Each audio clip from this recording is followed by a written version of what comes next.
Hey everyone, welcome to another episode of What the Dementia by Bambu Care. I'm your host, Brianna Wilson. I am a certified dementia practitioner and the founder of Bambu Care. So today we are just going to jump right into our topic, which relates to a phrase that I commonly hear or see, which is, it's the dementia talking, or it's the disease talking. And this is usually a phrase of comfort given to people whose partner said something that could be considered out of character. So whether it's cursing, sexually explicit language, or just something hurtful or rude. So for this episode, we're going to focus on cursing and hurtful statements. Now, understandably, hearing that it's the dementia talking may be helpful, at least temporarily. But here is why I never tell families or individuals, oh, they don't mean it. It's just the dementia talking. In my opinion, when we make connections to this phrase, when we hold strong to this phrase and actually believe it, we end up missing a lot of important details that we would actually benefit from not missing. So some of you may be wondering, what? What do you mean? Are you saying that it's not really the dementia talking? Kind of. So let's just play out a scenario real quick. And just as a heads up, I am going to be using curse words just for authenticity because if your partner calls you out of your name, it's not going to be bleeped out, right? Right. So let's just say that your mom calls you a bitch. Now, without context, we can easily say, oh, no, she doesn't mean it. It's the dementia talking. But let's add some context to it. So let's say that mom has been wearing the same dirty clothes for 4 days straight. Now, she doesn't realize it, but you do. So you tell your mom something like, Mom, you really need to shower and change your clothes. This is going on the 4th day. You're going to get an infection. She then calls you a bitch. Now, in your mind, you've said absolutely nothing wrong. You were just trying to look out for her best interest and just wanted her to get cleaned up. After all, it has been 4 days.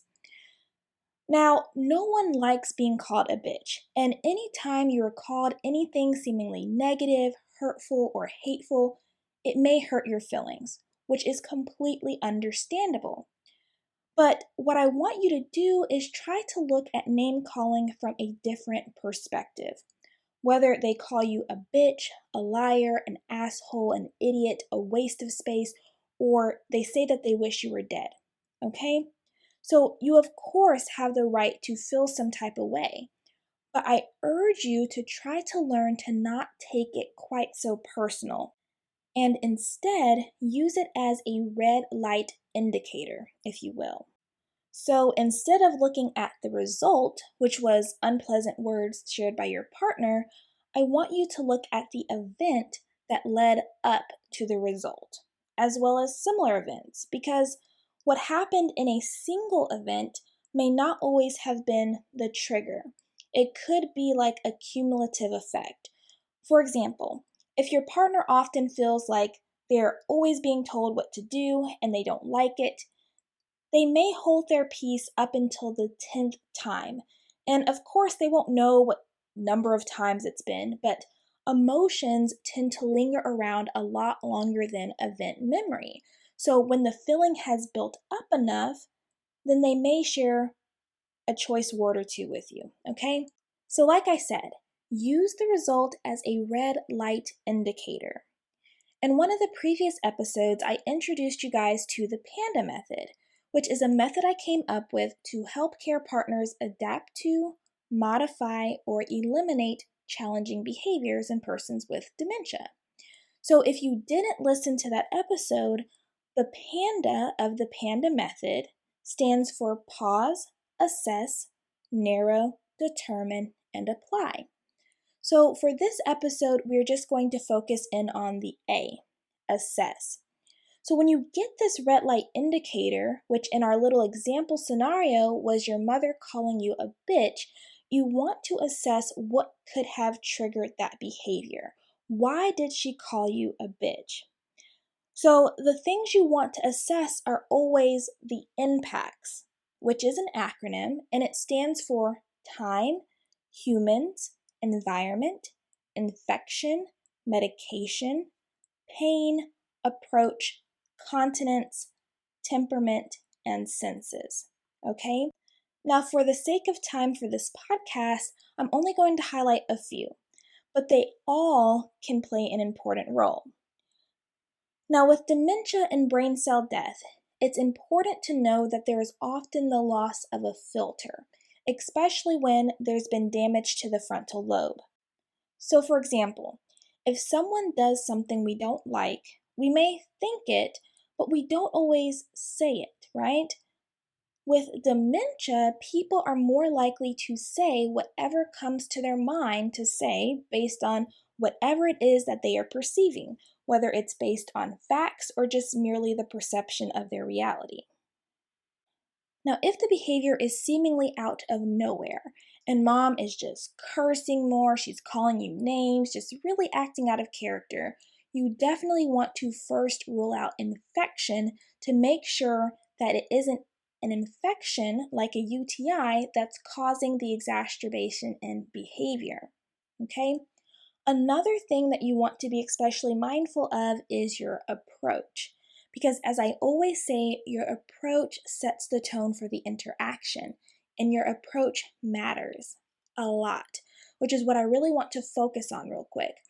So, when we think of approach, we have to consider both verbal and nonverbal language, which is not only what we say, but how we look when we say it. I always like to say that we have this magical body because our body language oftentimes speaks much louder than our words ever do. So we have to be mindful of our tone, our stance, are your hands on your hips or folded across your chest?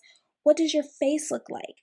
Is your eye contact stern or is it gentle? All of these things matter.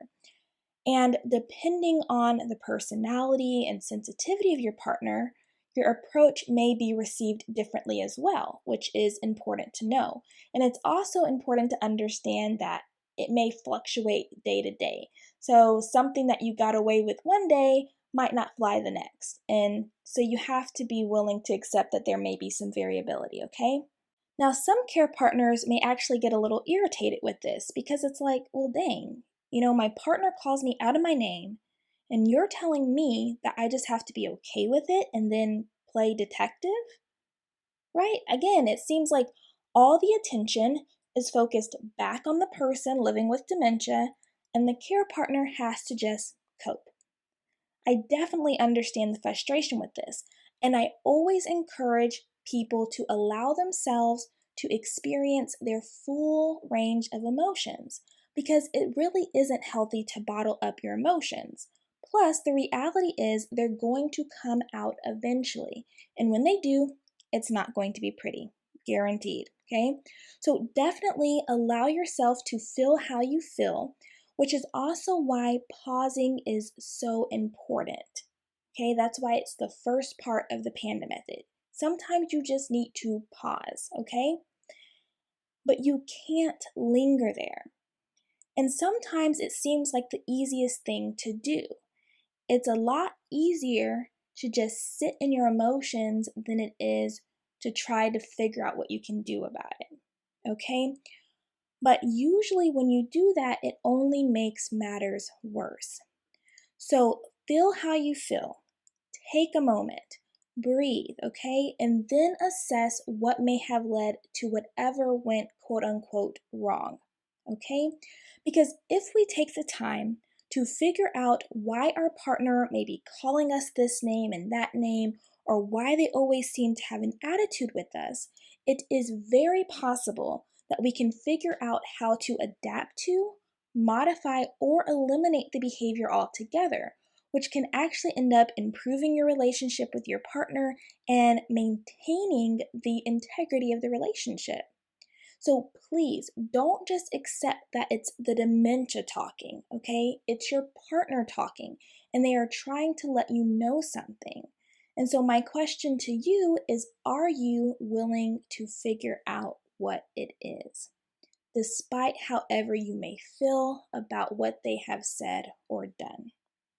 Okay? So that wraps up today's episode. I really do hope that this podcast was informative and that you learned something of value and maybe even gained a new perspective.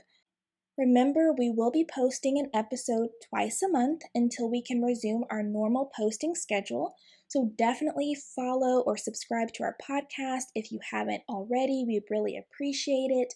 If you have any questions, comments, or future podcast requests, you can always send us a voice message on whatthedementia.com or send us an email at podcast@whatthedementia.com. Thank you guys so much for joining us on another episode of What the Dementia by Bambu Care. We look forward to catching you on the next episode. Take care, and until next time, stay strong, care on, and remember, you are not alone. Bambu Care is always here.